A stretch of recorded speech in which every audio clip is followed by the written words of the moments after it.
Japan, 1945. A nation on its knees. Cities turned to ash. The spirit of an entire people shattered into 1,000 pieces.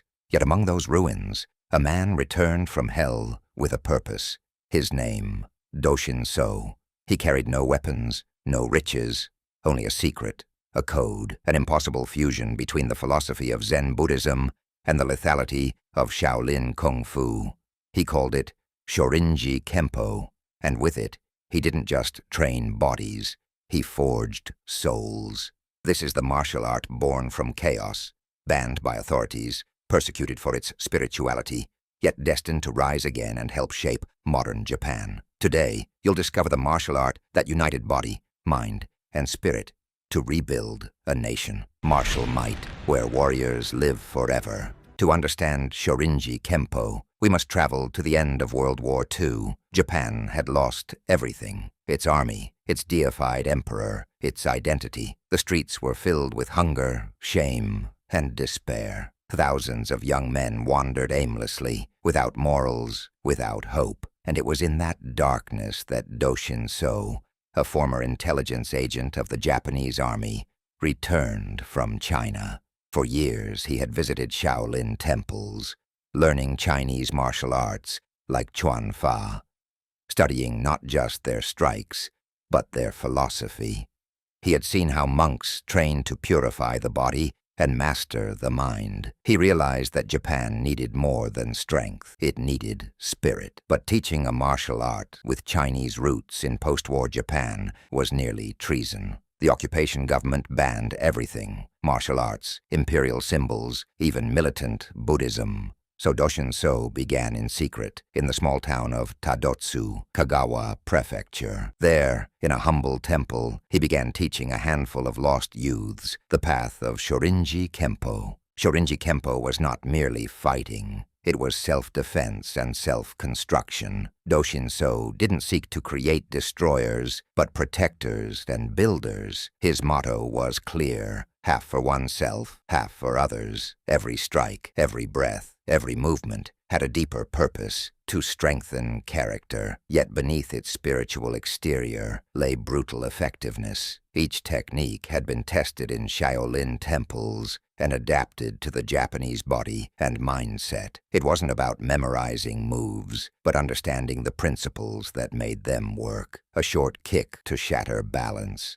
a strike to the plexus to paralyze the diaphragm, a lock turning an opponent's force into his own fall. Dōshin Sō taught that there is no defense without understanding attack. Each kenshi studied the human body as a map of vital points, joints, and centers of gravity. The goal wasn't to impress, it was to neutralize an opponent in seconds without killing. What made this art unique was its fusion, the brutal precision of Shaolin Kung Fu, locks, throws, pressure points, with the spiritual depth of Zen. Each session combined meditation with combat, philosophy with action. It was divided into two branches: Goho, hard techniques of punches and kicks, and Juho, soft techniques of locks, throws, and controls. Yin and yang, brought to life on the tatami. As Shorinji Kempo spread, something began to change in Japan's youth. For the first time since the war, they felt part of something. They found purpose, discipline, and hope. But the path was not easy. In the early years, the American occupation authorities viewed with suspicion any movement mixing Buddhism and physical training, fearing it could rekindle Japan's military spirit. Dōshin Sō was watched, questioned, even threatened, but he persevered. Instead of soldiers, he created ethical leaders. He founded the Kongo Zen Sohonzan, combining Zen teaching with Shorinji Kempo. His mission: to cultivate complete human beings. A fist without heart is violence. A heart without fist is weakness. Those words captured his entire philosophy. In Tadotsu's dojo, there were no trophies or competitions, only sweat, reflection, and silence. Every class began and ended with a bow before the statue of Bodhidharma, the monk who brought Buddhism to China and founded Shaolin itself. To Dōshin Sō, Bodhidharma symbolized the union of strength and compassion. There he introduced a revolutionary concept, Kongo Zen, or Diamond Zen, a philosophy teaching that body and mind are inseparable. and that the true battle is not against an external enemy, but against oneself. In combat, Shorinji Kempo acted like a mirror. If the opponent attacked with force, respond with softness. If he hesitated, return his energy multiplied. This duality made it unpredictable, powerful like karate, fluid like aikido, blending both in a dynamic strategy. It wasn't about resisting, but unbalancing the opponent's mind, striking where he least expects, moving when he freezes. Dōshin Sō said, "The real strike is not given with the fist, but with intention."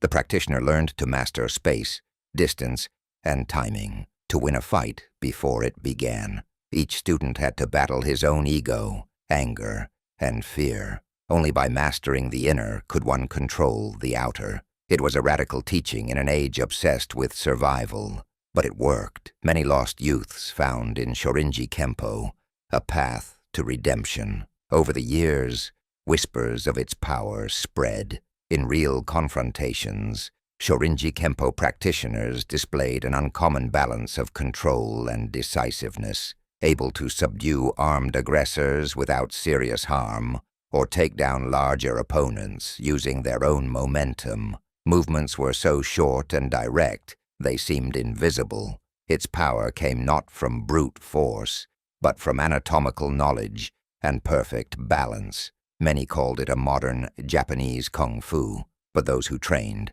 knew it was something deeper, a science of the body in service of the soul. In 1951, Dōshin Sō officially founded the Shorinji Kempo Federation. The art could no longer remain hidden. Stories spread of the monk warrior who taught how to strike without hatred and think before acting. Soon, dojos appeared throughout Japan and later across the world. Yet not all welcomed it.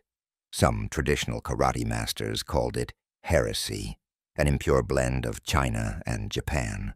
They said Shorinji Kempo was not Japanese. Dōshin Sō replied, "I don't care where a strike comes from, only where it leads the one who throws it." That open mindset made Shorinji Kempo a bridge between East and West. While karate became more sport-oriented, Shorinji Kempo preserved its philosophical soul. Combat, yes, but also meditation, cooperation, and ethics. Students didn't compete. They trained in pairs, helping each other progress. It was the living expression of its motto, half for oneself, half for others. In time, Shorinji Kempo spread to over 100 countries. From Europe to America, it became a unique martial art, half self-defense, half spiritual development. Japanese universities adopted it as an educational tool. Even corporations encouraged it among employees to foster teamwork and ethics. But beyond its growth, what endured was its message. Dōshin Sō never sought champions. He wanted strong bodies with noble hearts, men and women capable of resisting injustice, corruption, and despair. Before his death in 1980, he left one final message to his disciples. "If my teachings die with me, I have failed. If they live in every act of kindness, in every strike delivered without hatred, then Shorinji Kempo will live on." Today, in the 21st century, the world still fights its own demons, violence, ego, dehumanization, and here, Shorinji Kempo regains its meaning. Beyond strikes and locks, it reminds us of something essential. True victory is not defeating others, but conquering yourself. Behind every technique lies centuries of wisdom about the human body. Every joint lock teaches humility. Every strike reminds us of life's fragility. When a kenshi performs a gyaku gote, reverse wrist control, or an empi uchi, short elbow strike, the aim is not to humiliate, but to restore balance, broken by violence. That's why Shorinji Kempo cannot be understood without its ethics. Mastery to protect, not to dominate. In every movement and every breath lies a silent teaching. Control your body to free your mind, and use your strength to protect, not destroy. This is the legacy of the warrior monk who returned from war with a mission to rebuild Japan from the spirit. Thus was born, and thus survived, Shorinji Kempo, the martial art that rose from the ashes to remind the world that strength without compassion is tyranny, and compassion without strength is weakness. A path that teaches that true power lies not in the fist, but in the heart that controls it. Because when body, mind, and spirit align, no external enemy can defeat you. That was Dōshin Sō's dream, and 80 years later that dream still lives on in every kenshi who trains, breathes, and bows before the tatami.